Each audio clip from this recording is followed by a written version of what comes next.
another year. And I'm pleased to welcome back my producer, Mike Neal, to the show. Howdy, folks.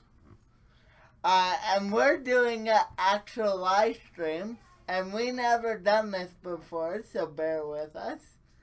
And he was actually wearing his Patriots hat, which I think that's gross, to be honest. 5. Count them 5. Yeah. They have won 5 Super Bowls, but I still don't like them. And first I want to bring a huge shout out to the Winnipeg Goldeyes, who have a big game. Their Game 5 series finale with the Wichita Wingnuts, and they could win the championship for the second year in a row. And folks, that's hard to do in any league. Absolutely. So good luck, Winnipeg Goldeyes. And now we'll get into hockey. Steve Mason is making his debut against the Winnipeg I almost said Winnipeg Goldeyes. the Edmonton Oilers. Now he had Pavlik-like numbers, but we'll see what he can do in a Winnipeg Jet uniform. I've been looking forward to this for a while, haven't you, Mike? Absolutely. By the way, and folks, because we're trying out new equipment, and this is a live stream right now, you're going to see us correct things, that sort of thing. You're going to see me going closer to the camera as we're working with the software, that sort of thing. So, Jordan, just pointing out, you don't need to yell. I got a good microphone here. It does a pretty good job. Yell. That's okay. Yeah, we got Steve Mason in, and you know what? For a guy who won the Calder back in, what year was it? 2006 or 7? Yeah. And hasn't been. We haven't really seen him at that form since. No. Well, it's the Winnipeg Jets' hope that we can see him regain the same form, right? Well, he had the curse of the Philadelphia Flyers. Everybody has a curse of the Philadelphia Flyers. It's like the Cleveland Browns of the NFL. They can't find a quarterback. They're almost as bad historically as the Leafs. Yeah, exactly. The Leafs are pretty bad though. You know, yeah. 67, you haven't won a cup. Come on. You know, I hate the Leafs. Yeah. That's on record. I hate the Leafs. Yeah. Always have. It's all good. So yeah, you know what? We're seeing a couple of new pairing defensemen tonight. We're going to see the new Finnish player, Sami Riku, was it? Riku, yeah. Yeah. Who played Niku. in the... Niku. Who just spent the last 3 years playing in Finland. So we're going to get our first look at him. Yeah.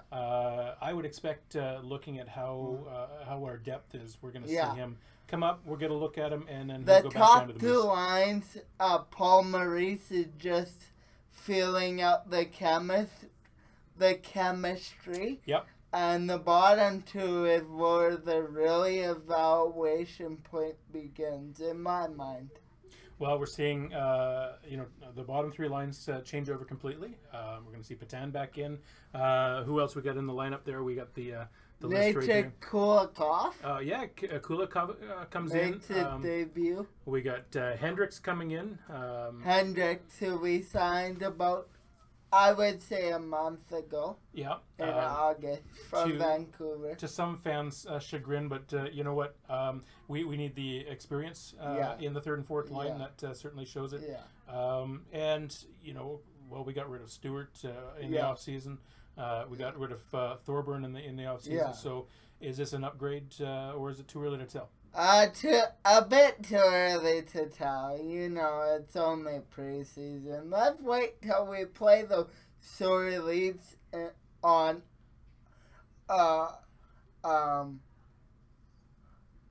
October 4th. Okay. I think the one thing that Hendricks will bring in is another veteran voice into the locker room. Yeah. And sometimes, and that was the knock against he'll be Stewart. like Thorburn. Yeah, Stewart and Thorburn had brought in that voice, and that was what we always talk about. or hear about is those intangibles, right?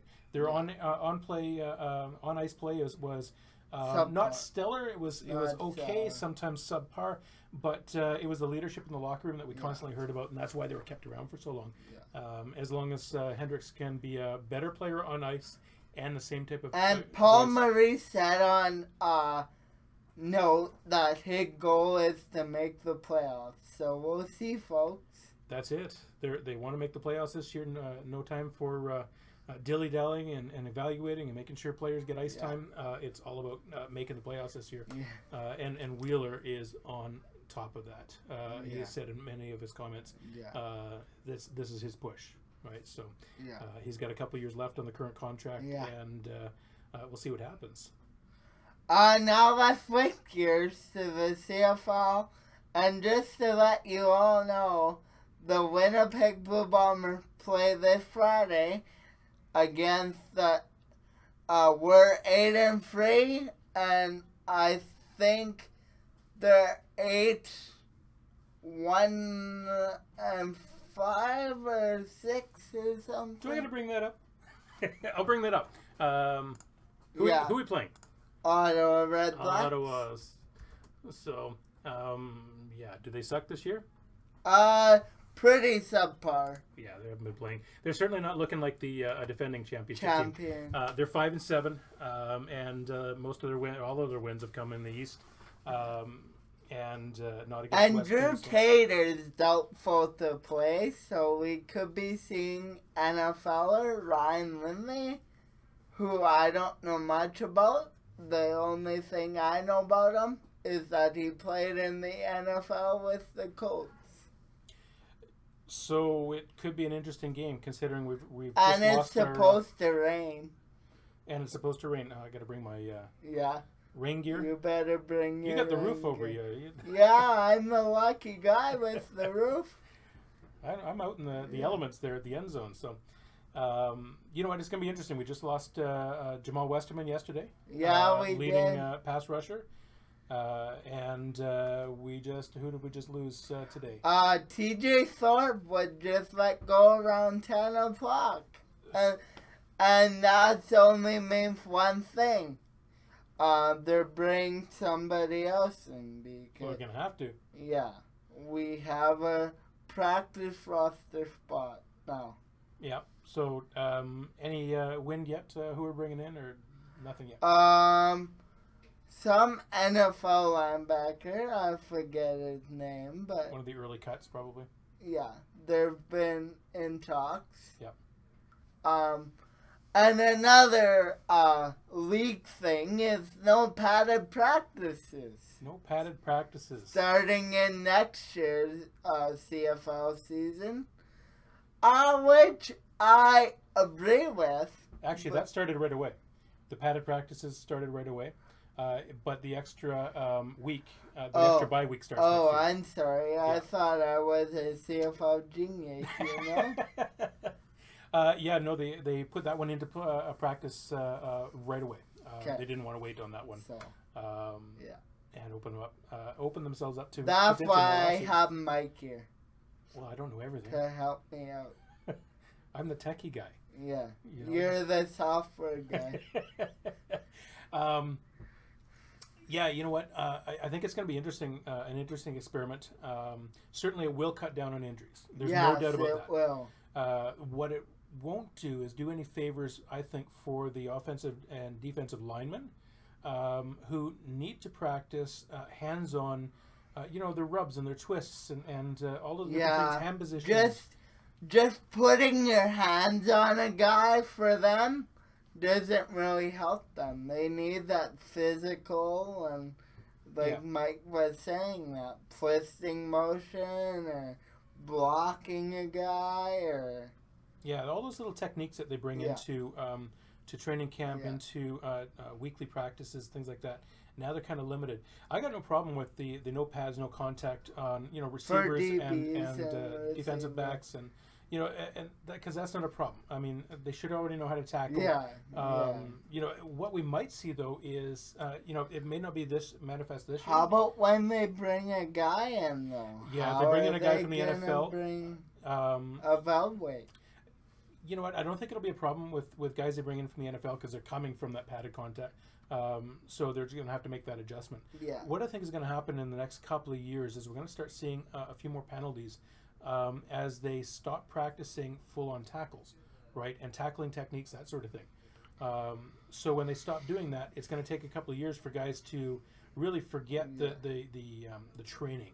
Because if you can only do it in a game, your hands are going to get into the wrong position. You're going to forget the proper form, how to tackle. Cause, before this rule was in place, they used to tackle pretty much all the time. Yeah.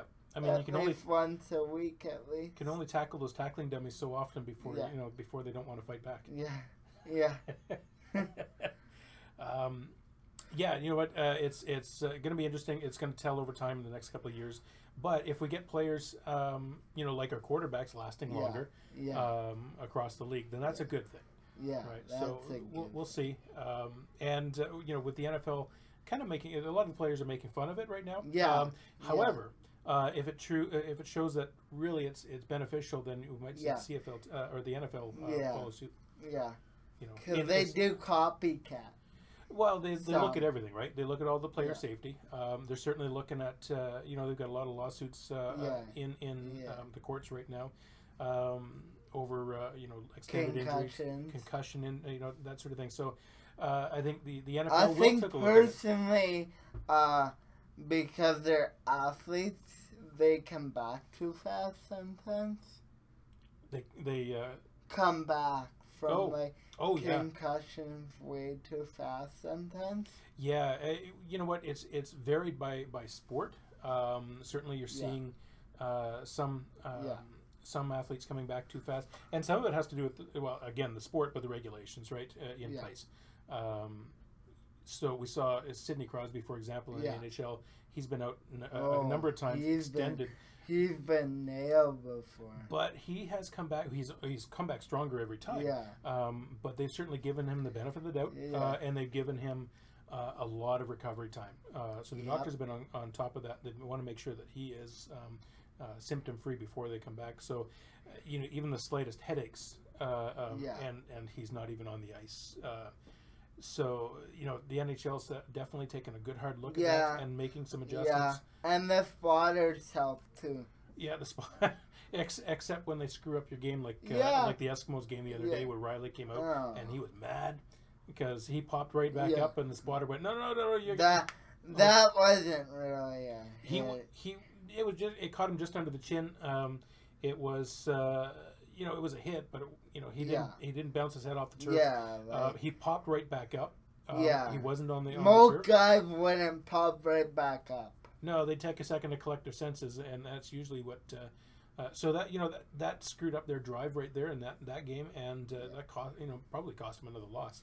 Now I'm just curious how many people we have watching. Oh, I can see. We have one. Hi, we got one person. Hi, one person watching. That might be us though, streaming it back. So I don't know. Again, folks, this is just we're just hitting and trying this out for the first time. So we'll see what happens. And if this works, I'm gonna definitely do social media. You can follow me at Jordan411 Sports Show. Absolutely. On Twitter. And Facebook. Yeah. And it used to be SoundCloud, but we can't use SoundCloud right now.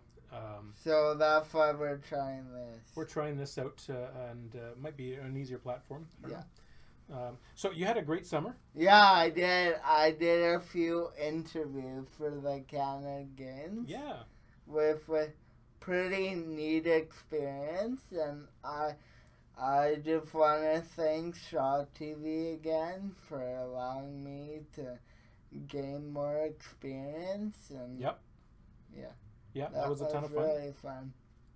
And we got to sit on the sidelines of a couple of really good matches. One baseball game, one the volleyball was cool, and I don't know much about volleyball, but that kid from Alberta is 6'8". The tall kid, yeah. Yeah, he was fun. He was he was a good interview for you. And I saw my teacher, Mr. Ah, at Mr. that Ah. one, so that was another plus. Yeah. It sucked to see your teachers in the summer, but sometimes you come and prof them. Well, you know, Mr. Raw is pretty good. Yeah, he is. So yeah, we will have to get you out to some of the Buckeye volleyball games. Yeah, and check that out because it's pretty high level too. Maybe we will. We'll talk to Mr. Ross. I'm doing more. I'm trying to do more on the sideline stuff this year. Yep. We're just working out the technical details.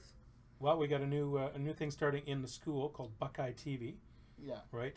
So that might help. That'll help develop the team that's you know, and from that Buckeye TV, the team that will be part of that will be part of your production crew on the various shows. So that's where we're starting there. So yeah, it's. So the show won't be happening right away, but they'll be coming. Well, the big so shows. I mean, you're on TV right now. Yeah, right? I guess I'm on TV right now, but the actual formal. The actual formal TV that we actually produce that goes to Shaw. Yeah, it won't start right away because, well, we've only got one camera operator right now, and we need three. So we're missing a couple. We got to train up a couple of new camera operators to take over, and then hopefully we can also find an editor out of that. And well, folks, thanks for tuning in, and I hope you enjoyed this live stream. I sure did, and I liked his Spider-Man shirt here. And see you next time, I have them crumpled up. All right. I guess I got to start the music now. Yeah, I guess. All right. Here we go.